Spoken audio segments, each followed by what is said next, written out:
Throughout the movie The Graduate, we see this metamorphosis of our main character, Benjamin Braddock, as he essentially breaks free from the social circle he's lived in his entire life, which would be his family and the people his parents associate with. Throughout the entirety of the movie, there's this great feeling of tension and isolation that follows Ben through what everything he does until the very last moment of the movie. We see this into play from the very beginning of the movie, where Ben is talking to his parents about how he does not know what he wants to do with his future, and his parents just simply shrug it off and tell him to go celebrate his graduation party. And we see through how he interacts with the people in the party, how he's figuratively being dragged around by the people around him, and literally being dragged around as he's constantly bumping into people who want to congratulate him and talk to him about his accomplishments and strike up a business opportunity like the person who was offering plastics to him. Through the way Ben talks to his parents and the guests at his party, we get this really big feeling that Ben is just blindly agreeing with people without much agency for what he wants to do.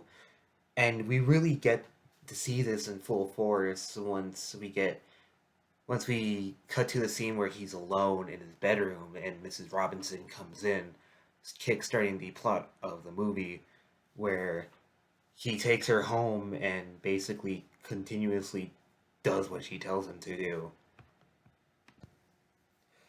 While Mrs. Robinson continuously tries to seduce Ben, we see Ben basically fall apart conversation wise, as it's both a very awkward situation, but it also really feels like this is the first time where he has some sort of agency in what's happening. He could have easily just left her home and went and left, but he's continuously choosing to stay, even though he deliberately thinks that she is trying to seduce him. One really interesting thing, though, is that we see Ben finally stand his ground at the end of the scene where he basically says that he's not going to sleep with Mrs. Robinson, and he storms off into the bar to have himself a drink. But we later on see that now he has a choice that he's been given to either continue living his life or to finally do something, anything with it, and to basically have an affair with Mrs. Robinson. With his choice, we feel it feels like Ben finally has his own agency in his life without the continuous pressure that his family puts up on him and the isolation. And well, with the isolation too, he makes a choice to have an affair with Mrs. Robinson. And we see because of this, he starts to change as a person. He stops going to, he stops even considering going to grad school and just basically floats around in his pool because he's decided that he doesn't really want to go to grad school, and he's showing this by not giving it any consideration. Even though Ben has this greater sense of agency in his life, it still feels like he's trapped in the situation he was beforehand, just with a scene to look forward to at the end of the day, as he still feels incredibly isolated from everyone else around him, except for Miss Robinson, and he still feels a lot of pressure from his family and their expectations. And I think this is beautifully showcased when he's basically pressured into going out into a date with Elaine because his parents think that would be a great idea for them to do that. And this is a point of confliction because Miss Robinson stated explicitly told Ben to never ever date Elaine. Ironically enough, though, it's this very date with Elaine that he was forced into, basically, that really started to finalize his metamorphosis and eventual breakaway from the life he was living beforehand into a newer one. As he and Elaine, while they have a major hiccup at first when he takes her to a strip club, they eventually hit it off completely as the are incredibly, they find themselves incredibly similar in how they view their future and how they're very not sure about it. And so it's through this meaningful connection that Ben has with Elaine that we really see him fully develop into a person who knows what he finally wants to do with his life. And in that moment, it was to basically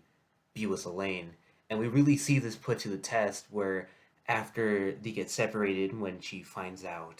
that about the affair that he was having with her mom and goes back to when she goes back to Berkeley, we see that Ben basically on a whim goes all the way to California where she is just so that way he can try and make amends with her and eventually try and continue this relationship. And it's through him leaving to go see Elaine on a whim. We also see him basically break the connection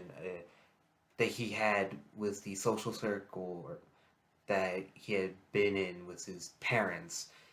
as we never see them ever again throughout the entirety of the movie. As everything,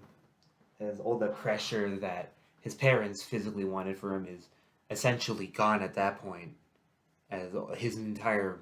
focus now, instead of what they wanted to do, is what he wants to do.